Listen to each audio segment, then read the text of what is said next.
County Office of Education, and on behalf of SCO, I want to welcome all of you here. As I mentioned, we have a great day ahead of you, including a lot of time to do some hands-on projects and see some great demonstrations. And there's one person that I have to thank, a lot of people I have to thank too, that pull all this together, but one person in particular I want to single out, and that's Casey Shea. Casey, if you can wave back there. Casey is, you'll learn more about Casey as the day goes on, but among other things was just instrumental in pulling all of this together and significant in the great day you're going to have. I do also want to point out that the whole maker movement is a real priority for SCO, and it's something that we're very excited about. We're very lucky to be sort of in the home, really, of the maker movement with Dale Dougherty and Maker Media housed right here in Sonoma County in Sebastopol. And we really want to capitalize on that. And so we have some really exciting announcements that we want you to keep your eye out for going forward about ways we want to continue to support the maker movement in schools and classrooms and after-school programs and so forth. A couple things on the agenda this morning. We're going to do a few presentations. Dale's going to come up in a minute and talk to you a little bit about the maker movement overall, and it's quite a movement, as you'll hear. Then we're going to have a panel, a very wide range of perspectives, elementary school, middle school, high school folks, all who are incorporating elements of the maker movement into their schools and their after-school programs, summer programs. We have a representative from the Maker Education Initiative here based out of Oakland, Stephanie Chang. She's going to be on the panel. So lots of perspectives on what's happening with regards to make and education in particular. After the talk at you part of the morning, then it's going to roll up your sleeves. You're going to have a chance to really get in and find out what this maker movement is all about, because it's really a movement about doing.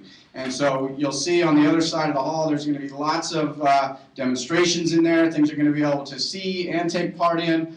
We've got kits that are going to be on the tables in here. You're going to be doing some things, soldering irons, you name it. There's going to be lots going on today. And the end part of the day, then you're going to digest all of what you've heard and been able to take part in, and then we're going to turn it around and let you folks sort of personalize your learning for today. So the last bit of the day, you're going to be able to sort of identify some topics that you want to learn more about, and then we'll be able to tap back into the expertise of those people who are here in the room in sort of an ed camp or an open space type of a format. So lots to do between now and 3 o'clock.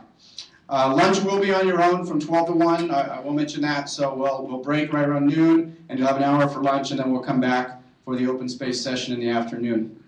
A few tech things up here. To get online, you'll see there's a bunch of networks that will pop up. The best one, the one we recommend you use, is the Learning Network, and the password is Innovate. Few different Twitter hashtags you can follow. This is part of an ongoing series for the year, this SCO 21st Century Teaching and Learning Series. So hashtag SCO21C. Connected Makers is another hashtag you can use if you're inclined to tweet. And then MakerEd is a much larger network, and you already see a lot of folks up here on the Twitter back channel communicating with us. We are live streaming this event. So I have to thank Matt O'Donnell for setting that up. So we've got people beyond the room who are actually going to be able to at least see what we're doing, and then we'll get to do the hands-on parts of it. But they are joining us from parts far and wide.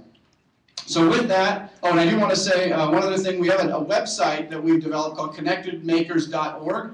We're going to encourage you a couple times to go to that one, because the survey for the event, we're going to post the link to the survey for today's workshop on that site. But the intent of that website, connectedmakers.org, is to really build a forum for people interested in this maker movement and education to connect, hence the name. So we want to encourage you to go there today and continue to go there in the future and post questions and post projects and ideas and so forth to really build up this network of makers. So with that, I want to introduce Dale Dougherty. I had the pleasure about 5 years ago of hearing Dale speak at a Santa Rosa Chamber of Commerce breakfast event, and at the time he was talking about stuff and plans that he had and what was happening. I think the Maker Fair was only a few years old at that point, and had certainly exploded, but not certainly to the degree where it was today. And the one thing that Stephen Jackson and I said after hearing him talk, we have to meet this guy. There's just something going on here. And when we met with him and talked with him, he had ideas for what are now Project Make and mini Maker Fairs and all these things. And we, of course, as educators, tried to start, well, what box would we put that in, and what would it look like, and what subject area? And he said, "Oh, forget all that stuff. Let's just make this happen." So 5 years later, we look at what Dale's been able to accomplish, and it's quite impressive. So you're going to hear about that. I'll do the official bio because it's quite impressive. Dale's the founder and CEO of Maker Media Incorporated, a technology and publishing enthusiast. He founded Make Magazine, and we have some of those for you to take there today, in 2005, and a year later created what would become the world's largest DIY festival, Maker Faire, an award-winning event that attracts over 100,000 people annually and has spawned similar fairs across the country and around the world, and I believe there were over 100 this past year around the world. Make has been the catalyst for a worldwide maker movement that is transforming innovation in industry, hands-on learning in education, and the personal lives of makers of all ages. Among his many other accomplishments, he's co-founder of O'Reilly Media. He developed GNN, the world's first commercial website, and he coined the term Web 2.0. We are honored to be able to kick off the day with Sonoma County's own Dougherty. Thank you.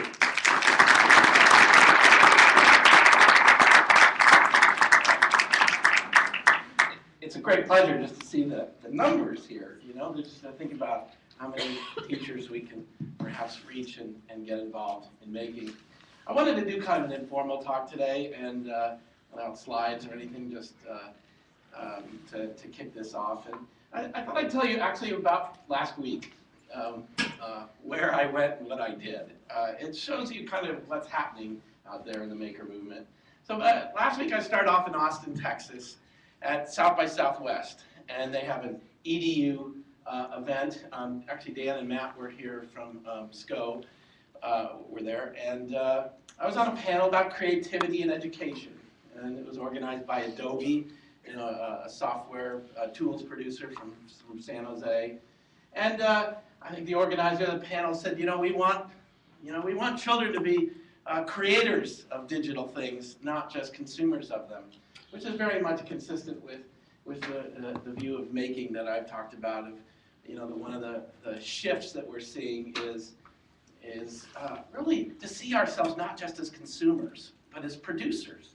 And that's true even in education, not just sort of consuming learning, but really a much more active and engaging model of creating it. And that sort of goes back to constructivism and some ideas that you probably know about, but from Piaget and others that talk about really how we have to construct knowledge. We don't just absorb it. And so it's not just about hands-on that we're talking about here, and it's not just about physical things. The making thing really, I think, is very broad. And we had on the panel as an educator from some charter schools in LA, and talked about the challenges of having time for creativity and things that require immersion in the school day. That they have kids in there that are several grades behind, what in English or in math, what do they do about them? So they're real, honest challenges in getting this into schools.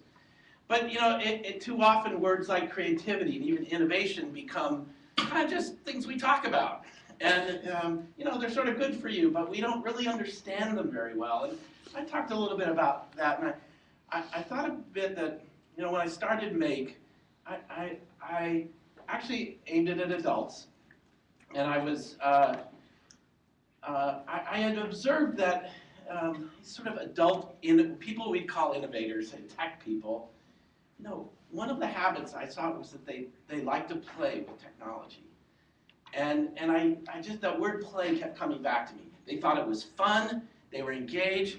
It was open-ended. They didn't know that they wanted to invent or create something. They were just going to explore this, almost in a way, that artists explore materials or techniques. You try things out, and things come to you by doing that.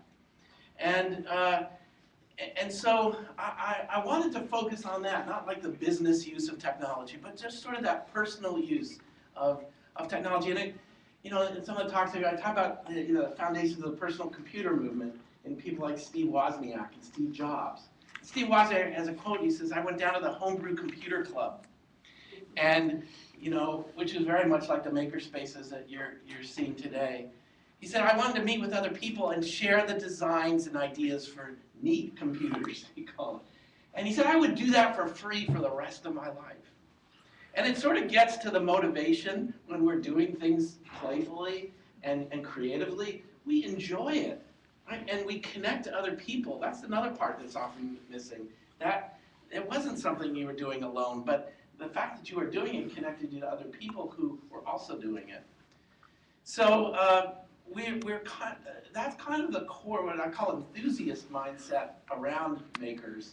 That I see it in kids, I see it in adults. I mean, this isn't something unique, and it's something that I think once you get it, you keep it. And so we've been talking a lot about making, not just as a set of tools, but as really a mindset. And that kind of thing that it's a way of looking at things and thinking about things that really opens up a lot of possibilities for you. So I went from that South by Southwest panel to San Antonio, which is not too far, about an hour away. And I spoke at a kind of a fundraising luncheon for a children's museum, San Antonio Children's Museum, which has a new building going up. And there were about 450 people. You know, it's a big ticket event. They raised about $125,000. And, you know, honestly, you know, I might use the word, they look like society people, you know, and I kind of wondered, like, how can I relate to them? And even the director said, you know, they don't know a lot about this stuff, you know, and I kind of, I wondered about it. And I began my talk, actually it was a group, mostly older women, and I asked them, how many of you have a sewing machine in your home? And I think I had them from that point on, right? They started thinking about making in terms of something very personal, something they grew up doing. You know, we talked about dress patterns and cutting them out, and something my mother did. And, you know, some of the beauty of making is this sort of broad appeal of lots of people can connect to it. If I had said, how many of you had a computer in your house, you know, when you were young, few people would say that today. They couldn't say it because they didn't have that. And so there's this connection to technology and to activity. And I think, you know, the other thing I ask is, do you ever think about how we pass that on to future generations? You know, because a lot of this was passed on person to person, you know, mother to daughter, father to son, and other things. And we see a gap. And I think some of the interest in Make today has been because there's been almost a generational gap where parents haven't picked up these skills or found they're valuable. And when we do something like a maker fair, they come in and see their kids interested in hands-on stuff, and they go, wow, I didn't realize that. I've been like feeding them a diet of iPad apps, you know? And here they actually like hammers and glue and tape and cardboard, and look all cool things they can do with that. So, so anyway, that was sort of the basis of my talk in San Antonio, and they had, you know, in the spirit of this, they're putting a makerspace in this new building, and they've renamed it from being a children's museum to something called Do'Seum, because they want to focus on doing things. And you see it as a part, you know, in the museum world. It's one of the dimensions here, but a really focus on not just coming in and seeing exhibits, but really having the experiences. One of the things they're learning is when they have the opportunity often with parents and children to do something together. And they're kind of modeling something that can be done at home and in ways forgotten that it can be done. Just as we might want to read to our kids at home, we want to encourage parents to make things. And I think one of the big, you know, I realized this first from Maker Faire, seeing how many kids we were getting to make. We did kind of think intentionally. We want to call this a fair. We want it to be fun. We want families to come. And you know, we want to, regardless of age, people to just enjoy it. But we see so many kids there. And you know, I began to think, what happens after Maker Faire? We've got these kids all ready to go. Like, I want to do that. I want to be like that person. And there's nowhere to go in their community. And so my interest in education has sort of evolved from that. Like, how do we address that issue? And it's some degree school. But it's really a whole community issue. You know, libraries, museums, community centers, boys and girls clubs, school itself. It isn't something at home. And all of those are possibilities here, and why it sometimes makes it a little bit difficult to say, okay, this is just a school program, we can just focus on that. But we actually need all of these things working together, and they are. So I went from San Antonio to Grand Rapids, Michigan, and there I met with a group.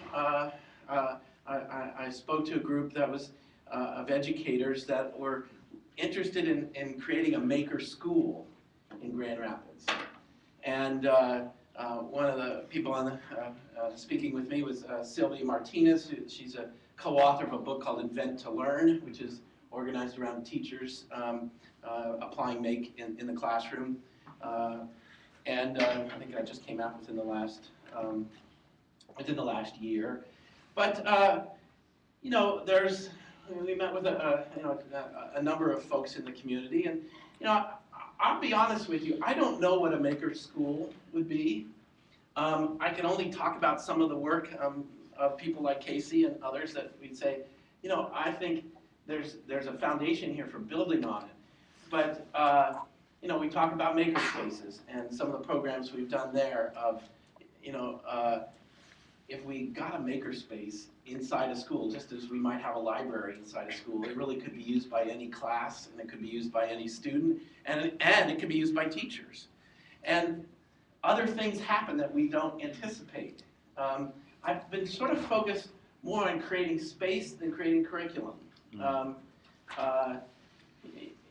You know, once you get some of the I said almost a minimum kind of space together, I think the activities begin to emerge. But I think the community itself, if you even start to watch some of what other people are saying around the world on this, is, you know, we're all in the process of trying to figure this out. And that's kind of what I said at Maker School, is I want to be part of that, but I'm not, you know, this isn't something that I have in my head is exactly what that school is. I think there's some principles that distinguish it from being more experiential than informational. We need to organize around what do kids do?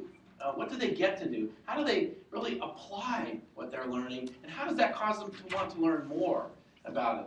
So it isn't sufficient really for kids just to have an activity and do things. We want them to learn why things are working.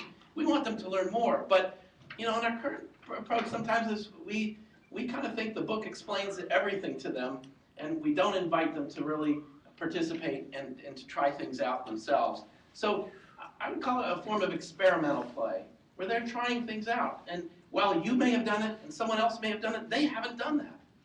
And you know, whether it's as simple as launching a rocket, you know, that is fun. Right? It was fun 50 years ago. It's fun 75 years ago, but it'll be fun 75 years in the future. But you got to do it. You don't want to just see a picture of it or watch a YouTube video. You've got to build a rocket. You've got to launch it. You have that experience.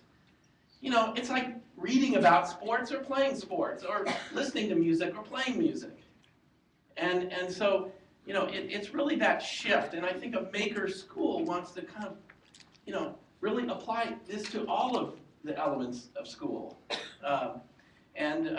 So someone that I've used, I taught this fellow Bruner, as an academic, but he called learning, the most effective learning was deep immersion in a consequential activity.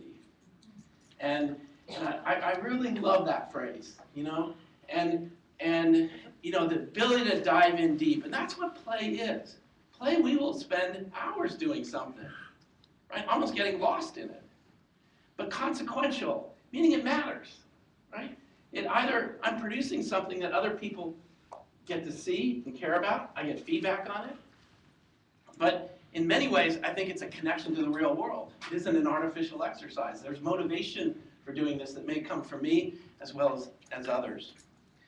So,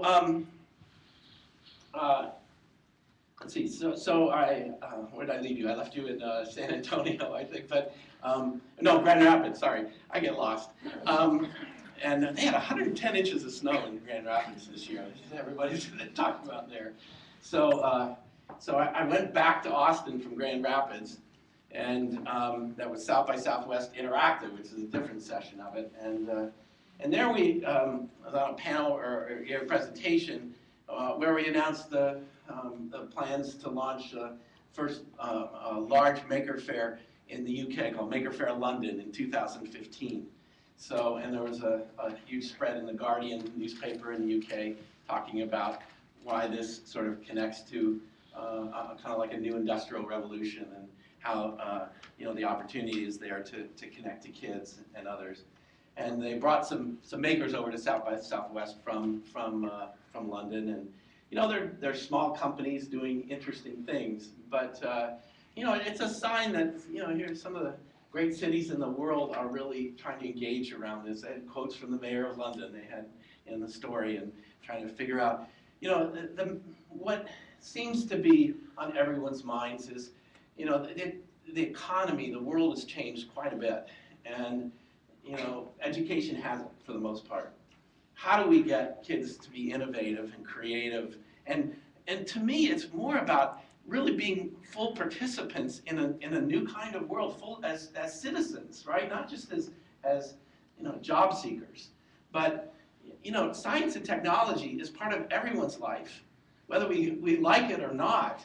And to be able to say, I'm not interested in that, I just want to do art, is wrong. It's not doing them any good, because later on we have to kind of pull that back in for them. Just as it's harmful for someone to say, I'm really good at math, that art stuff isn't what I do. And I think make represents this idea that, you know, if you're designing something, creating something, you try to use everything that you know, you try to tap everybody that you know, and bring that to bear on the work that you're doing. So, so you know, it's a moment in time. I think we have, you know, I believe there's an active shift away from some of the more harmful educational practices of standardizing everything. It's still there. It's still what the Department of Ed is pushing. But at a grassroots level, we have lots of people trying to make change here. And I don't have, you know, as I said, I don't have it figured out. It's just people like Dante in the back trying something, and Casey doing something. And you know, what was really important to me, a lot of this was happening, and I went to Annalee, superintendent there, Keller McDonald, a couple of years ago, and I said, you know, I'm going around the world talking about education, and I probably have no right to do some of this because I'm not an educator, but I said, I'm someone who loves to learn. And you know, what really bothers me about, you know, the school system is when kids stop loving to learn. You know, when they're so turned off that they don't like learning anymore. How do we reconnect them back to that? And I said, you know, this making thing is really interesting. And I said, I'd love to see some kind of program. Can you bring kids up to our office? And, you know, we'll expose them to making. We'll let them have access to tools. We'll do some of this. And, you know, he thought about it, and I was actually surprised when he said, yes, let's try it. And I'm always grateful for that, because, you know, if we need people to be able to say yes to this, because you can find lots of reasons to say no. And so, but the second thing he did that was really important is he found Casey and said, I have someone on the faculty that really, I think, gets this. And, you know, this wouldn't have happened, this Project Make that we started there, without Casey as a teacher figuring it out, applying it and developing it in these ways. You know, it's an immense amount of work, but you know, we got like 30 kids the first year coming up to our office, and then we found space back at Annalee in the second year, which was lovely, the old shop class. And they said, hey, let's grab that back and turn that into the school maker space, and then double the number of classes that are doing that. And Casey keeps adding on to this and developing it. You know, a second thing we did, a couple years ago, I visited Comstock Middle School, and you know, I just talked to the principal there, and this thing what struck me in my head, she says, you know, I have a group of unloved kids. You know, kids that don't get the resources that everybody else gets. You know, and they're, you know, this is the problem with charters and everything, that they're the ones that are left behind. And we started talking about doing a summer camp there. And you know, this is a school that has lots of facilities when you walk by. This used to be the music room. it's empty. This used to be the shop class, it's empty. You know, and used to see, these were resources that we once organized for kids. They don't even have a sports team, you know? So, working with Jennifer, who's in the back, the Boys and Girls Club had been organizing a summer camp. We said, well, what if we take that over as a maker camp? And we give the kids this deep immersion in something for like 4 to 6 weeks. And again, all I did was say, this is a good idea, and they ran with it and did it. We got teachers like Dante coming from Pioneer and others. And like a lot of this, it was like planting a seed. They took care of it. They made it grow. They made it work. And you could see these kids, one by one, engage and see themselves as makers and begin to figure out this is who they are. We did this wonderful thing at the end. Had pictures of them holding something they made. And boy, it's the most honest photograph you could say. Just like, I'm really proud of what I did. And this is me.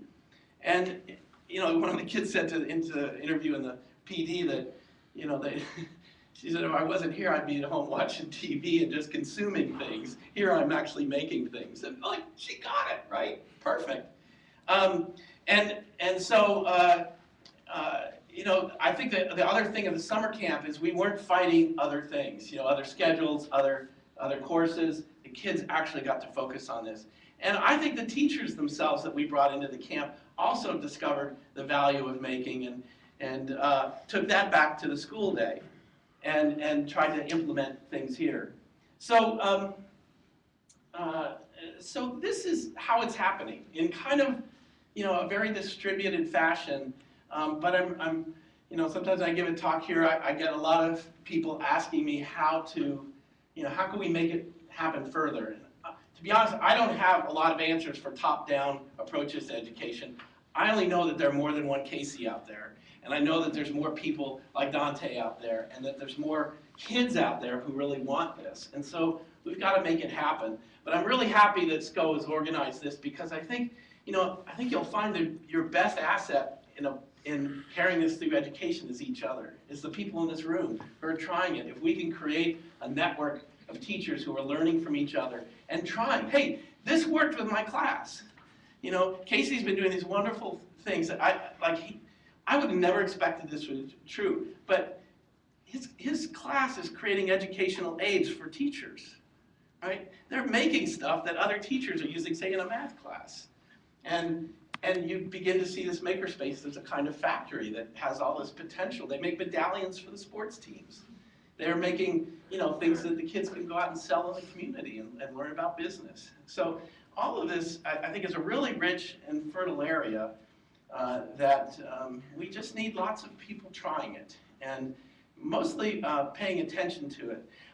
The last thing I'll mention, and Stephanie is here from Maker Ed. I started Maker Education Initiative about 2 years ago, and you know, I'm kind of based on this phrase that every child's a maker. And you know, I really believe that this isn't something that a few kids are good at.